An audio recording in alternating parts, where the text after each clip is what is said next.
Bonjour Guy Bonin. Bonjour. Alors Guy, qui es-tu et pourquoi avoir choisi Saint-Pierre-Apôtre comme église d'appartenance? Moi, je suis un paroissien et bénévole à Saint-Pierre-Apôtre. Présentement, je fais partie de l'équipe d'animateurs du chant liturgique et je fréquente l'église Saint-Pierre-Apôtre depuis un petit peu plus que 20 ans. Donc, c'est une relation de longue date. Et puis, ce qui m'avait conduit à l'origine à la paroisse, c'est que je vivais un cheminement de sortie du placard assez difficile. Et surtout, à cette époque-là, j'avais de la difficulté à concilier ma réalité homosexuelle et de croyant. Et puis, je croyais que c'était deux réalités indissociables, que j'avais à faire un choix entre les deux. Et puis, un petit peu, j'allais dire par hasard, mais je ne crois pas que ce soit un hasard. Quelqu'un m'a parlé de cette église un petit peu pas comme les autres, qui accueillait toutes les personnes de toute orientation sexuelle d'une façon inconditionnelle.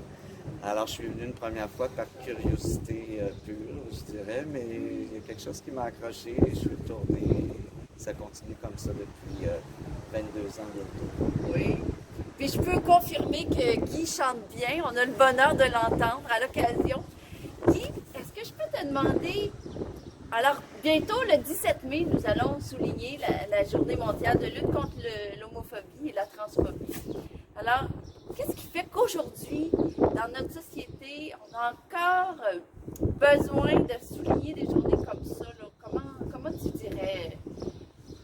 Je pense que même si la société québécoise a beaucoup évolué dans l'acceptation des réalités LGBT depuis 20-25 années, je pense qu'il y a encore aussi des jeunes qui vivent leur sortie du placard difficilement. Dans certains milieux, il y a des jeunes qui sont rejetés par leur famille, qui peuvent même jusqu'à être expulsés de la maison familiale et qui parfois se retrouvent à vivre de l'itinérance. C'est des choses qui existent encore aujourd'hui en 2021. Et puis, à l'autre extrémité du spectre de la pyramide des âges, il y a des personnes aînées, les gays, lesbiennes aînées, qui ont vécu toute leur vie plus ou moins librement, puis des fois qui se retrouvent à faire des choix parce qu'ils doivent vivre en résidence, puis qu'ils ne savent pas s'ils vont être bien acceptés par les gens, s'ils se sentent à l'aise de se révéler dans toute leur identité.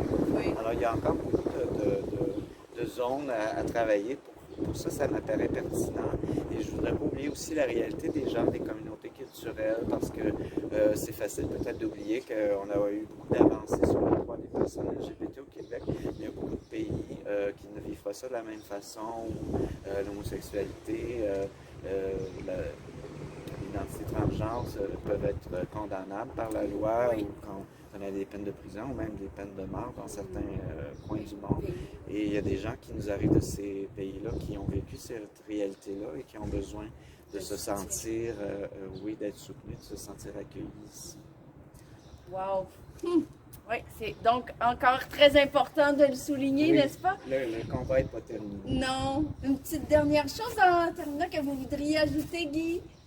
Peut-être pour ce qui est de la partie plus chrétienne de la mission de Saint-Pierre-Apôtre. Saint-Pierre-Apôtre a pris la résolution, ça c'était avant moi, de s'ouvrir à la réalité du quartier gay dans lequel l'Église est située. Donc depuis plus que 25 ans, je dirais peut-être presque 30 ans, la paroisse s'est dotée d'une politique d'accueil inconditionnel des personnes LGBT de toute orientation sexuelle. Et puis elle promeut des activités en ce sens-là, comme la Journée internationale contre l'homophobie. Ici, on a une messe de la fierté durant le mois d'août. Par ailleurs aussi, il y a la commémoration de la Journée internationale du sida en décembre qui est soulignée aussi à Saint-Pierre-Apôtre. Et puis je dirais de façon plus générale, toute l'année, l'accueil de la personne, parce que c'est la personne qui a la primauté. Et puis je dirais qu'il y a une citation de la Bible qui est affichée quand on passe sur le boulevard René Lévesque, qui est tirée du livre La Jeunesse, qui résume beaucoup, je pense, l'esprit de la paroisse Saint-Pierre-Apôtre. Quelle est donc cette citation? J'ai essayé de la citer de mémoire. Ça dit Tu aimes tout ce que tu as créé et tu n'as de répulsion pour aucune de tes œuvres. De tes œuvres. Si tu avais haï quelque chose, tu ne l'aurais pas créé. Wow! pour moi, ça me parle beaucoup parce que ça me dit peut-être certains mouvements plus fondamentalistes là, qui disent, encore aujourd'hui, il y a des gens qui disent Dieu haït les homosexuels. Là. C'est comme vraiment une réponse à ça qui va tout à fait dans le sens contraire. Et c'est pas juste des paroles, c'est ce qu'on vit à Saint-Pierre-Apôtre. Et que je pense que pour toute personne qui croit en Jésus, quelle que soit sa réalité de vie, je pense que Jésus à son époque s'est toujours tourné vers les personnes marginalisées de son temps.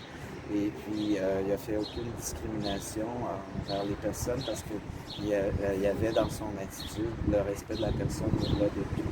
Et donc, je crois que si on veut suivre un peu l'esprit de l'Évangile, les traces de Jésus, je pense que c'est un exemple dont il faut s'inspirer et puis que je pense que toute personne a intérêt à s'ouvrir aux réalités LGBT et à rejeter toute forme de discrimination. Wow! Hey, merci beaucoup, Guy Bonin. Merci infiniment pour ce beau partage. Puis déjà, le 17 mai, on sera unis, tous unis, dans cette journée mondiale de lutte contre l'homophobie et la transphobie. Merci!